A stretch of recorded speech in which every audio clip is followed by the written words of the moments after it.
Este punto que vamos a seguir compartiendo es autenticación de artefactos, porque yo voy a compartir de una manera directa y experimentable artefactos a los que yo les doy credibilidad y validez, y entonces me interesa que la persona sepa al menos lo que yo sé sobre que estos artefactos no lo hace ningún artesanito actual, sino que realmente son auténticos en el sentido de que son de alta tecnología, y no es una falsificación, aunque la ciencia oficial pues no le dé crédito, ¿no? A mí me interesa.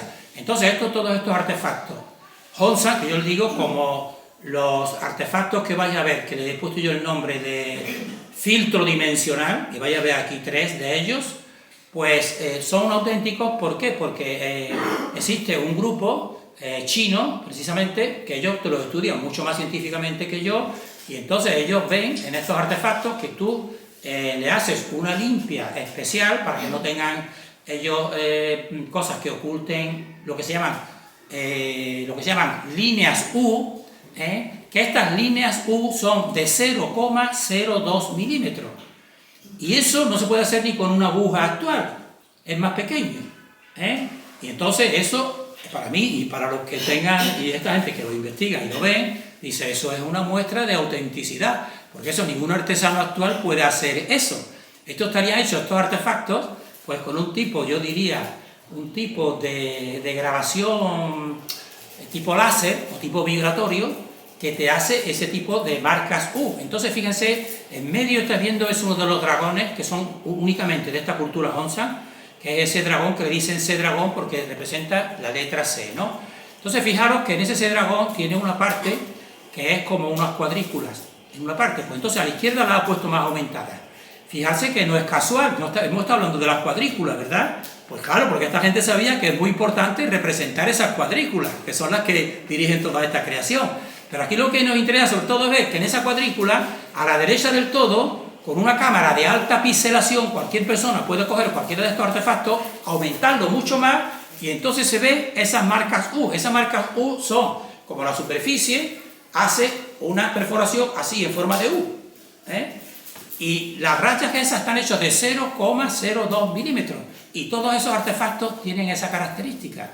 Entonces para mí eso es una prueba muy evidente de que estos son artefactos auténticos, porque solamente lo podrías hacer con una tecnología que yo sé que esta gente la tendrá, pero la tendrán en la sombra, y claro, no la quieren hacer en un tiempo, y en esa época más remota quisieron hacer la patente y crear todos estos artefactos para dar conocimiento también a un grupo de humanos muy espirituales, que eran los seres humanos de Honsan. Por eso tuvieron la necesidad, eso yo lo he descubierto yo después, de darles cosas muy verdaderas y de esforzarse mucho, ¿no? Hasta que después decidieron ya destruirlo, ¿no? Entonces para mí eso es una prueba de que estos artefactos son auténticos, los de la cultura Honsan. Vean también esa misma línea aumentada todavía más, que incluso hace donde se unen esas dos líneas. Si tú coges una aguja incluso, haces así, tú no haces que donde se una línea con otra haga una especie de V. Eso es impensable hacerlo, ¿no? Porque esos son horadaciones en forma de U, y que vengan dos líneas y se unen y te conserve hasta la forma de V. O sea, eso no, con la tecnología actual no. Entonces te lo tiene puesto aquí, tiene puesto todo tipo de perforadores abajo, como estáis viendo, porque esto lo utiliza muy bien un tal Jenson Pong, que ha muerto desgraciadamente, pero su grupo sigue activo. En el 2025, desgraciadamente, que tenía toda esta investigación y él quería hacer un museo de esta cultura al margen de la arqueología china oficial, que no quería reconocer nada, en Hong Kong quería hacerlo, no sabemos si se podrá llegar a hacer. Entonces él te pone aquí claramente que incluso aquí a la izquierda los tipos de perforadores que tiene, incluso con agujas, pues no te pueden hacer eso de arriba, ¿no? Eso ahora pone muy evidente que estos artefactos pues son auténticos. Y después los de México, como este que vais a ver aquí, pues ahora para mí las pruebas más evidentes son que tienen esta categoría que yo quiero. Por eso digo, si vosotros sabéis de alguien que pueda gestionarme esto para tener uno, que más quiero tener uno, pues intentaré tener uno de ellos, porque estos, y entre ellos uno como esto aquí, pues demuestran este tipo de tecnología de punto cero, porque estáis viendo aquí el artefacto a la izquierda, ¿no? Ese artefacto tiene un tipo de recipiente y después tiene una calavera de otro tipo de material que está puesto en esa especie de cubeta que tiene. Ahora coges, la sacas y la pones delante, porque delante tiene un tipo de orificio y tú la posicionas en esas partes delante y entonces se ilumina. Se ilumina. Y esto no es solamente como el que vaya a ver que te dura un tiempo, nada, esto sigue iluminado. Y entonces dice, bueno, ¿y de dónde se está iluminando? Entonces este hombre, sobre todo un americano, se ve que tiene que tener bastante dinero, tiene su laboratorio privado, podemos decir así, pues incluso coge y mide el voltaje de ese aparato, que para mí eso, coincido yo con él, que ese tipo de material, todo el material de, igual que este que vaya a ver aquí, es un tipo de polímero, porque además tiene mucha densidad, lo cual también hace juego con que estas entidades, si tienen una densidad más baja, lo que sea denso sea más denso que lo normal. Entonces él coge, y lo que necesita menos voltaje son lo que se llama LEDs. LEDs son este tipo de bombillitas que salen muchas veces en los anuncios. Entonces eso, si lo buscáis, suele tener a lo mejor 2 a 3 LEDs, que es muy poco, ¿no? Bueno, pues entonces este investigador coge, para ver los dos puntos en donde él coge y los cambia de sitio, le pone el voltímetro, y entonces ves que tiene menos de un LED. Dice, ¿cómo es posible que un LED ilumina y sacan esta gente la iluminación? Claro, tienen que tener a lo mejor, yo que sé, una especie de unificación así, de microfibra, como el grafeno o algo así. ¿Sabemos si hay cuarzo ahí? Sabes que el cuarzo es piezoeléctrico, pero tiene que estar sometido a una presión mecánica para que libere una diferencia potencial. Pero si le das un campo magnético tipo Ferlini, donde genera una barrera de punto cero, ahí sí puedes hacer algo, ¿no? Seguramente o seguro, porque precisamente se diferencia en que muchos de estos, precisamente lo que hace que se ilumine, son de otro tipo de material, sobre todo que parece cuarzo, ¿no? O sea, que está investigando, y casi seguro que sí. O igual que este otro artefacto de esa misma cultura, que fijarse, si miráis abajo, a derecha e izquierda, y esto viene bien a cuento, son dos espejitos pequeñitos de obsidiana, que también vaya a ver un espejo de obsidiana que tengo ahí. Y entonces tú, a esto que está aquí a la derecha y a la izquierda, coges un foco de luz, una linterna potente, y enfocas el de la derecha. El espejito de abajo, no sé si se verá muy bien ahí, y entonces empieza a rotar, el tipo de plato de arriba empieza a rotar, por ejemplo, en el sentido de estrógeno. Y ahora se lo enfoca la luz al otro espejito y cambia y rota en el otro sentido. Esto es altísima tecnología, evidentemente, ¿no? Y son este tipo de artefactos, ¿no? Al igual que por eso están saliendo muchos, yo quiero tener alguno de estos. Entonces esto para mí hace juego con Ferlini, pero al revés. Entonces, fíjense, aquí tienen puesto una especie de triángulo. Todo el otro material está hecho de un polímero especial, que es artificial, pero el del medio tiene que ser a lo mejor de cuarzo o de un elemento semejante, ¿no? Y ahora, ¿qué tiene? Tiene 3 imanes. Sí. Y los imanes van y se pegan en 3 puntos, que también hace juego con lo que yo digo de los 3 vórtices, uno el de arriba y los otros 2. Y van tirando de ese cable a pegarse. Pero, fijarse que no llega a tocar. No llega a tocar porque entonces el cable frena ese movimiento, que esto es al revés de Ferlini. Al revés, Ferlini lo que hace es la atracción, la frena. Esto lo que frena es lo contrario, la unión, que va a unirse cada uno con su polo y lo frena ahí. Y entonces al frenarlo ahí, pues entonces produce una iluminación. ¿De dónde sale esa iluminación? Sin cable, sin pila y sin nada. Y ahora cuando ya retira uno de los puntos, entonces ya se apaga la iluminación. Entonces para mí, yo lo entiendo gracias a Ferlini y gracias a todo el esquema que te estoy diciendo. Si no, no se entiende. Y este mismo que lo está investigando tampoco lo entiende, ¿no? Tendría que decir, mira, es que así funciona la cosa. Son 2 vórtices tal y cual. Como esa barrera de separación te está separando los dos vórtices polos, que yo le digo, si tú porque todo está separado aquí, pero está separado en un tipo de equilibrio que está muy justo, ¿no? Pero entonces tú eso lo manipulas, y una cosa que es un imán ya se puede decir ahí que está estabilizado. Si tú no le haces nada a ese imán, él no reacciona, está ahí, un campo magnético, está ahí. Ahora, si tú ese mismo haces algo y lo haces con este conocimiento, decir, bueno, voy a coger este mismo imán y sus polos que están por separarse, que son del mismo polo, voy a juntarlo, cuando tú vas a juntarlo, y aquí no te cuesta, ¿verdad? Te cuesta mucho separarlo. Pues voy a ponerlo y voy ahí hasta el punto central, que ahí está en ese punto de fuerza. Claro, entonces estás produciendo un tipo de fuerza que estás como llamando a una puerta que no te corresponde, ¿no? Porque esa barrera te está separando de otra cosa, ¿no?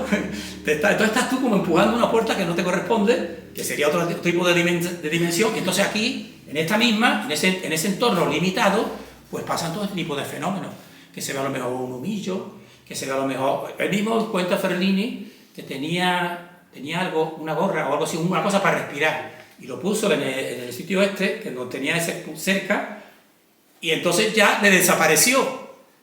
Claro, le desapareció porque, claro, en esta misma dimensión está el éter, que el éter está en todo, y te puede llevar el éter a otro punto, como él le llamó cerca de la pirámide, me parece, el artefacto, que no es un artefacto, poder respirar, porque él también, cuando hacía eso, ponía los imanes, así, veía ese humillo, le puso imanes muy potentes, con su grupo allí viéndolo, él lo cuenta, y yo me lo creo, porque es coherente con todo lo que estoy diciendo, y decía, cuando estaba cerca, dice lo que estaban allí, de un momento desapareció, pero no le dieron importancia, pero es que tenía puesto un respirador, como habéis visto que esos humillos daban cierto olor, le decía, estoy muy cerca de donde está, porque esto es un entorno limitado, donde actúan.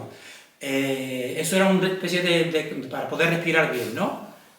Entonces la puso muy cerca de donde estaba, y cuando ya volvió y tal, pues esa no se encontró, y por visto alguien después le escribió, como tenía puesta la dirección, había llegado a esa parte, por lo visto, a donde él estaba pensando, que eran las pirámides, esa zona de Egipto, ¿no? Ahí había llegado, claro, pues entonces nuestra propia dimensión, que está también incardinada por el éter, que lo domina todo, es normal que si tú estás alterando ahí, o te lleve a otra dimensión, que es lo que le interesa sobre todo, ¿sí? Sí. Eso que estás contando, Fermín, lo que demuestra es que nuestro oscilador natural, que es el cerebro físico, entra en resonancia con el circuito en sí mismo. O sea, que desde el punto de vista de ellos, de la ciencia de ellos, de la que tenemos nosotros, te lo van a explicar como la incidencia del experimentador o del observador en el experimento, la doble rendición y demás.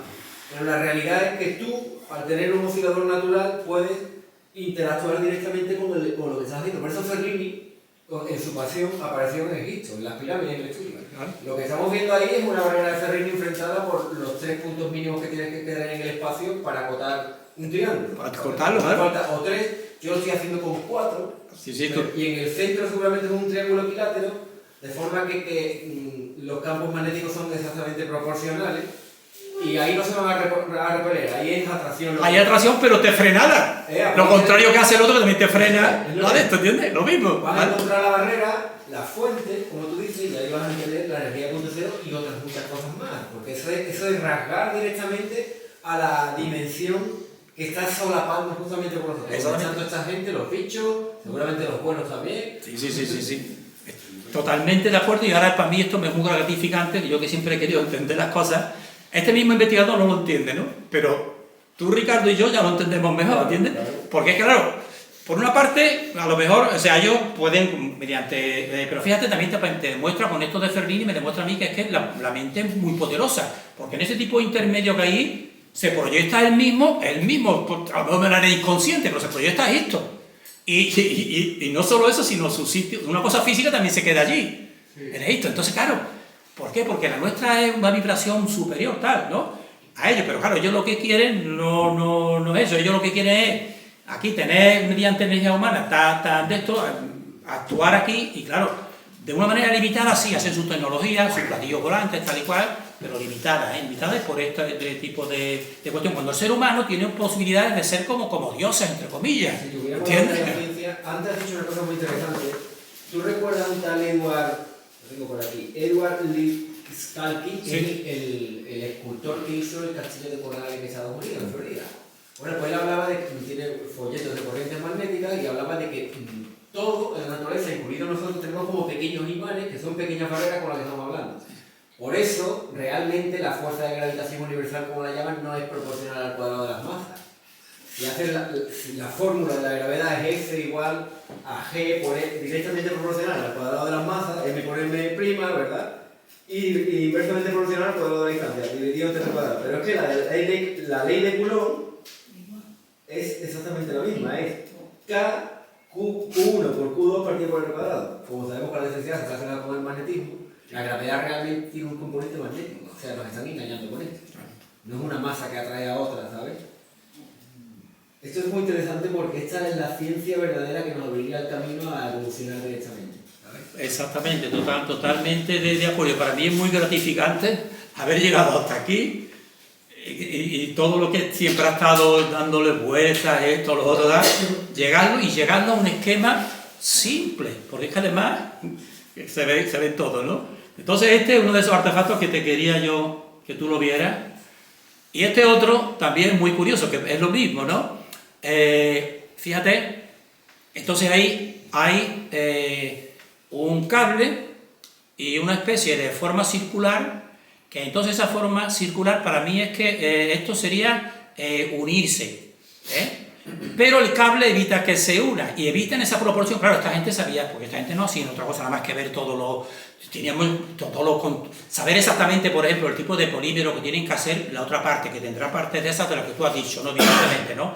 Saber la fibra, saber el esto.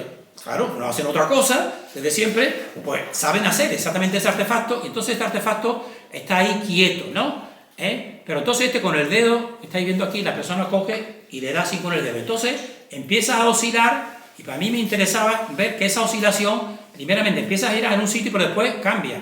Es lo que yo estoy diciendo, que los dos vórtices, uno de levógiro y otro de estrógiro, entonces en ese mismo movimiento, cuando ya de esa misma proximidad a esa energía también etérica, que también ellos la sacan de ahí, o sea, en ese punto también están haciendo una especie de succión también, que sacan. Entonces me interesaba, por eso yo en el tercer punto tengo puesto ahí una flechita roja que va en un sentido y otra azul que va en el otro sentido, porque yo lo que veo ahí, que cuando le da a esta persona el artefacto ese que me gustaría tener,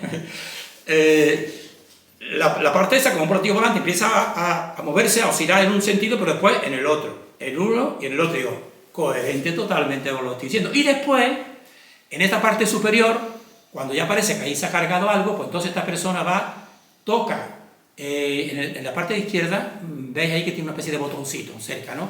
Lo toca y entonces hace una especie de contacto, y eso se ha cargado de energía y se ilumina. Y si tú le pones ahí algo para que siga en contacto, pues seguirá iluminado.